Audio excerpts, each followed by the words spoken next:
2024 group 4 question கீழ்காணும் எந்த மாநிலங்கள் பொதுவான உயர்நீதிமன்றத்தை கொண்டுள்ளன அப்படின்னு கேட்டிருக்காங்க. இதற்கான விடை எங்கே இருக்குது அப்படின்னு பார்த்தோம்னா 10ஆம் வகுப்பு சமூக அறிவியலில் குடிமையில 3வது பாடம் மாநில அரசு. அதில் மாநில நீதித்துறை கீழே உயர்நீதிமன்றங்கள் அப்படிங்கிறத கொடுத்துருப்பாங்க.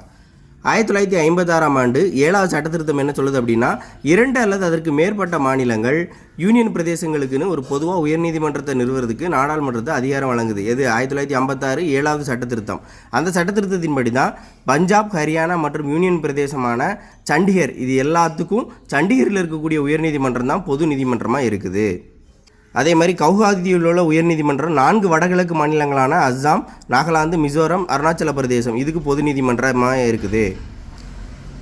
டெல்லி ஒரு மாநிலமாக இல்லாத போதும் தனக்குன்னு ஒரு உயர்நீதிமன்றத்தை கொண்டுள்ளது அப்படின்னு சொல்கிறாங்க.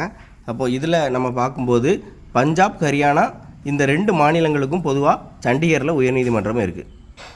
சிலபஸில் 4வது பகுதி இந்திய ஆட்சியல், அதில் இந்திய நீதி அமைப்புகள் அப்படிங்கிற தலைப்பின் கீழே இதெல்லாம் கேட்பாங்க.